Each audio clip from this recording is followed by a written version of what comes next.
नमस्कार, सुप्रभात। मैं हूं साइमा खान और मेरे साथ हैं मेरे सहयोगी मनीषा और आप देख रहे हैं हमारा स्पेशल सांकेतिक समाचार। शुरुआत करते हैं हेडलाइंस से। अंतरिक्ष में परचम लहराकर भारत लौटे शुभांशु शुक्ला। दिल्ली एयरपोर्ट पर केंद्रीय मंत्री डॉक्टर जितेंद्र सिंह, सीएम रेखा गुप्ता और छात्रों ने किया जोरदार स्वागत।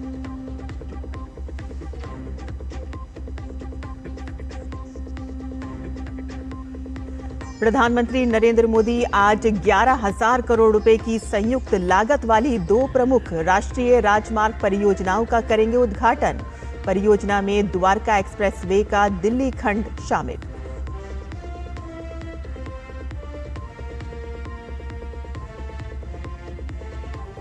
चुनाव आयोग की अहम प्रेस वार्ता आज। वोट चोरी के कथित दावों और बिहार में चल रहे वोट लिस्ट की स्पेशल इंटेंसिव रिवीजन यानी कि एसआईआर के बीच बुलाई प्रेस वार्ता।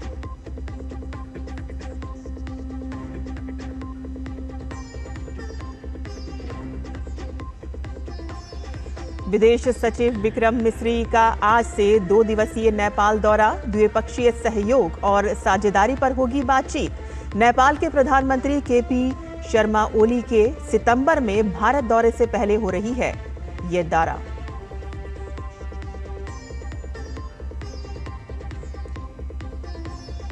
ट्रंप ने ज़ेलेंस्की से कहा कि पुतिन चाहते हैं यूक्रेन के और इलाके। यूक्रेन से रूस के साथ समझौता करने की अपील की। कल वॉशिंगटन में ज़ेलेंस्की की ट्रंप से होगी मुलाकात।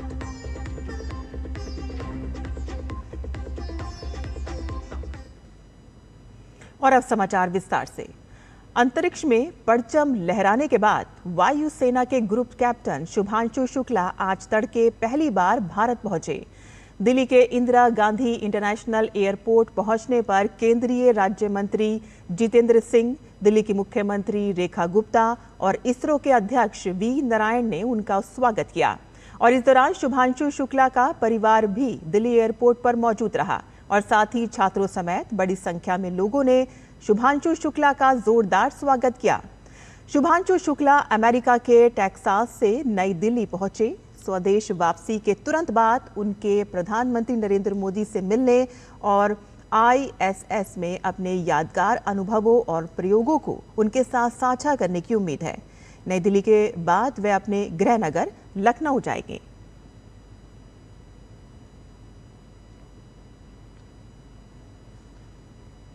प्रधानमंत्री नरेंद्र मोदी आज दिल्ली के रोहिणी में 11,000 करोड़ रुपए की संयुक्त लागत वाली 2 प्रमुख राष्ट्रीय राजमार्ग परियोजनाओं का उद्घाटन करेंगे और इसमें द्वारका एक्सप्रेसवे का दिल्ली खंड और शहरी विस्तार सड़क 2 परियोजनाएं शामिल हैं। द्वारका एक्सप्रेसवे के 10.1 किलोमीटर लंबे दिल्ली खंड का विकास लगभग 5,360 करोड़ रुपए की लागत से किया गया है। ये खंड यशोभूमि, डीएमआरसी की ब्लू लाइन और ऑरेंज लाइन, आगामी बिजवासन रेलवे स्टेशन और द्वारका क्लस्टर बस डिपो को मल्टी मॉडल कनेक्टिविटी भी प्रदान करेगा।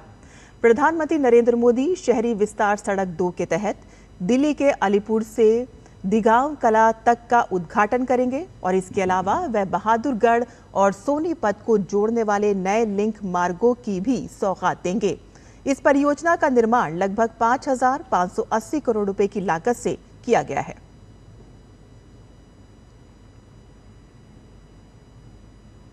चुनाव आयोग ने आज नेशनल मीडिया सेंटर में प्रेस वार्ता बुलाई है। वोट चोरी के कथित दावों और बिहार में चल रहे वोटर लिस्ट के स्पेशल इंटेंसिव रिवीजन यानी कि एसआईआर के बीच चुनाव आयोग ने आज दोपहर 3 बजे ये प्रेस वार्ता बुलाई है।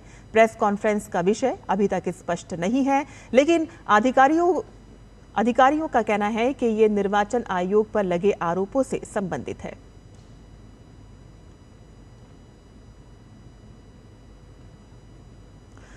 चुनाव आयोग ने एक प्रेस नोट जारी कर कहा है कि शुद्ध मतदाता सूचियां लोकतंत्र को मजबूत बनाती हैं। मतदाता सूची तैयार करने के प्रत्येक चरण में राजनीतिक दलों की भागीदारी और मतदाताओं एवं राजनीतिक दलों को त्रुटियों की सुधारने के लिए उचित समय और अवसर दिया जाता है।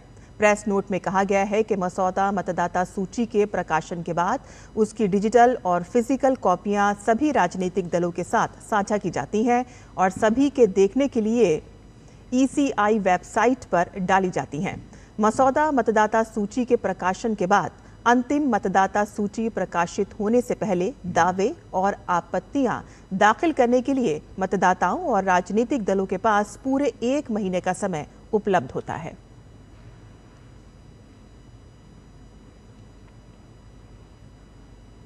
भारतीय जनता पार्टी ने आज अपने संसदीय बोर्ड की एक महत्वपूर्ण बैठक बुलाई है।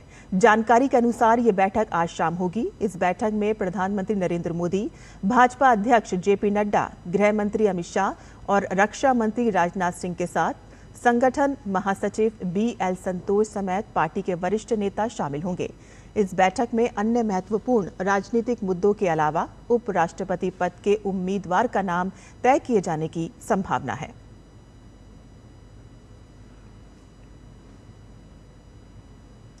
कांग्रेस के पूर्व अध्यक्ष तथा लोकसभा में विपक्ष के नेता राहुल गांधी आज से बिहार में वोट अधिकार यात्रा की शुरुआत करेंगे। बिहार के 20 से ज्यादा जिलों की 1300 किलोमीटर लंबी वोटर अधिकार यात्रा सासाराम से बियाडा मैदान से होगी। यात्रा की शुरुआत भव्य समारोह के साथ की जाएगी और दोपहर के विश्राम के बाद यात्रा शाम को 4 बजे अंबेडकर चौक डेयरी ऑन सोने बाजार से शुरू होगी और काराकाट, रोहतास, पाली रोड होते हुए नाभी नगर विधानसभा क्षेत्र के औरंगाबाद की तरफ जाएगी।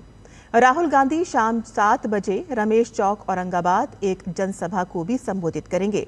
यात्रा में RJD के वरिष्ठ नेता तेजस्वी यादव समेत इंडी ब्लॉक के तमाम नेता शामिल होंगे।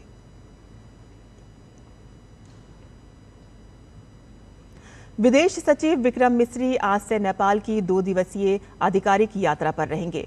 मिस्री नेपाल के विदेश सचिव अमृत बहादुर राय के निमंत्रण पर जा रहे हैं। दोनों देशों के बीच सचिव स्तरीय बैठक में सीमा सुरक्षा, हवाई उड़ानों, ऊर्जा क्षेत्र आदि क्षेत्रों में सहयोग बढ़ाने के मुद्दों पर चर्चा होने की उम्मीद है। विदेश सचिव का ये दौरा नेपाल के प्रधानमंत्री KP शर्मा ओली की सितंबर में होने वाली भारत की यात्रा से पहले हो रहा है। भारत अपनी पड़ोसी प्रथम नीति के तहत नेपाल के साथ अपने संबंधों को उच्च प्राथमिकता देता है।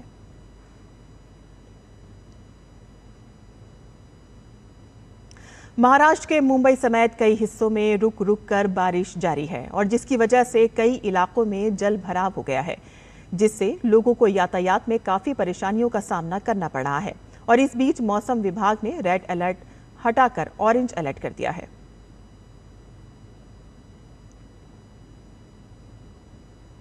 रूस यूक्रेन संघर्ष को खत्म करने के लिए ट्रंप और पुतिन की अहम बैठक के बाद अब अमेरिकी राष्ट्रपति का बड़ा बयान सामने आया है। डोनाल्ड ट्रंप ने यूक्रेन के राष्ट्रपति व्लादिमीर ज़ेलेंस्की से कहा है कि पुतिन ने डोनेत्स्क क्षेत्र को रूस को सौंपने की मांग की है। अगर यूक्रेन ऐसा करता है तो रूस संघर्ष को वहीं रोकने को तैयार है। हालांकि ज़ेलेंस्की ने इस मांग को सिरे से खारिज कर दिया है। तो वहीं कल वॉशिंगटन में ज़ेलेंस्की का डोनाल्ड ट्रंप से मुलाकात करने का कार्यक्रम है और इस बीच ज़ेलेंस्की ने कहा है कि रूस के संघर्ष विराम को स्वीकार करने से इनकार के बाद इस दिशा में हो रहे प्रयास स्थिति को जटिल बना रहे हैं।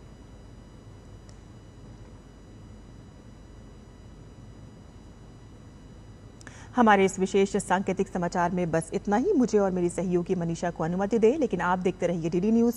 नमस्कार।